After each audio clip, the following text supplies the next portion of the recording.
Hello, cherry viewers. Welcome back to Sandy Home Recipe. The mama baba Sandy Home Recipe.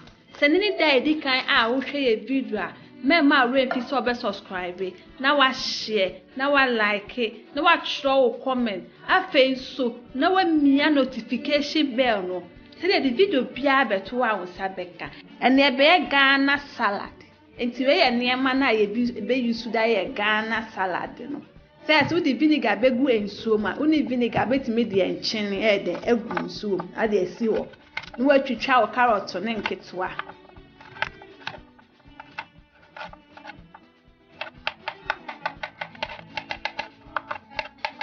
kana de egu vinegar ensuo ma na salt water na ede wa hohoro na wo de esi enchen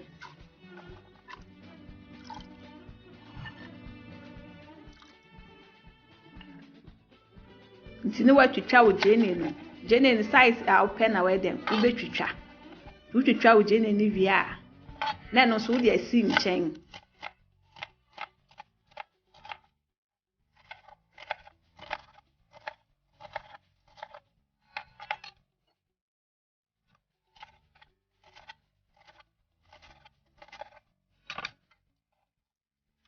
fede watwitwa wo spring onion no so nketo na no so eden wo dey see in chen. Please, if you are new to our channel, don't forget to subscribe, share, like, write a comment, and also click the notification bell to get new video we will post. Into a kakumba no eden oberere ho ansa na eden watwitwa enti no so wi na de good vinegar ensuo ma na salt water na eden wa horo fefefe na wo de asi ono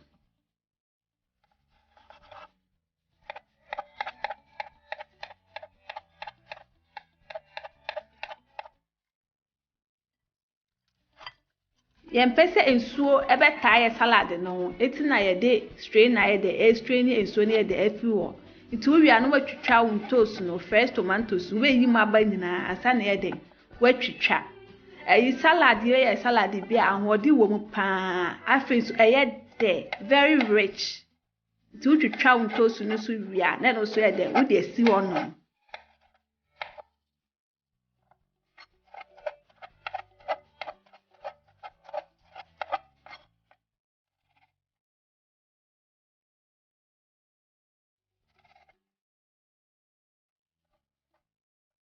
into we are potato no den yanwa na no so watwitwa eno ye optional pa won fa nka ho o peso wo de ka ba wo de ka ho so enso eye de tu twitwa nyina na no so ye den wo de asi ho no ansa na ye den ye kotwitwa ye kosua no ti kosua no so na ye den watwitwa na fefefe wo wi na no so ye den wo de asi ho ansa na ya start ya hihye ni nyina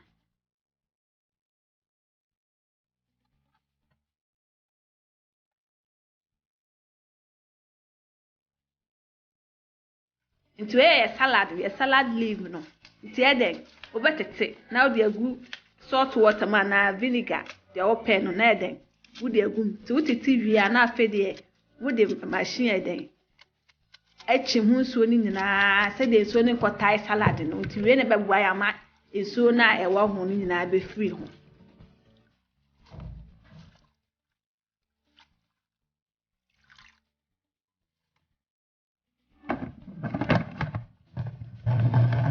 itade be boya ma enya excess water na ewo salad no ho no ene be boya ma ensuo ni na afri nti we ye ensuo ayenyaye so nti ka odi we ni koye ya ka be da ni ensuo nko nti we ye niam na yetwitwa ni nyina ni tesi e be start ahihye first o de salad leaf ni ede ebegu so we ana o de o chop onion de opese di kan bia obetime ede ahihye na o de o chop tomatoes ne so ede atoa so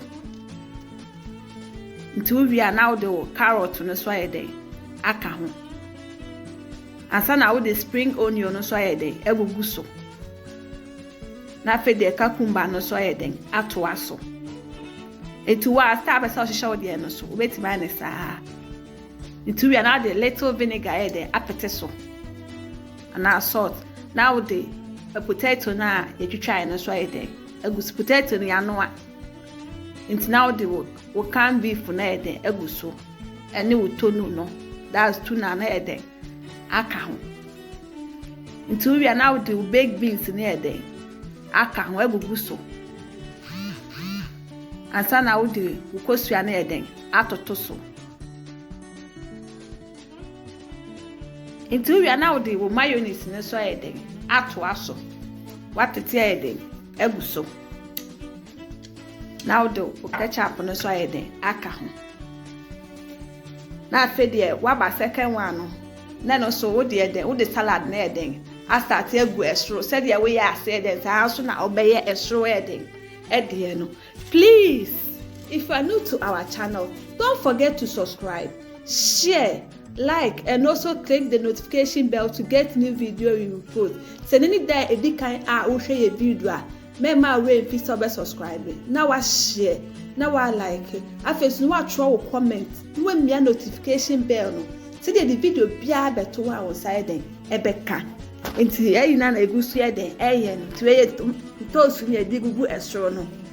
Ti step bia pesa o hihye no. Wa hihye na do jende den. Etwetwa de egusu na do baked beans na den. Ato aso. Na fe de kosua na den.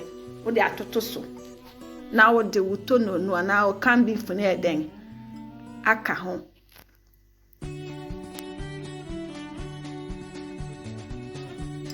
We are now do Tonno no. Ni na eden aka ho na fe de wo de mayonnaise no. Wo de mayonnaise ni ye via na fe de wo de o ketchup no so eden aka.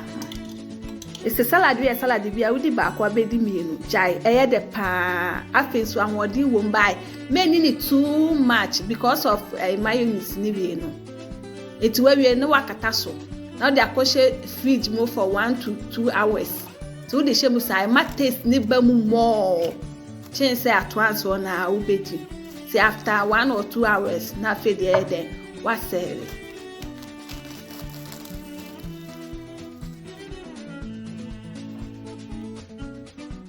Ghana salad, your salad be a de pa.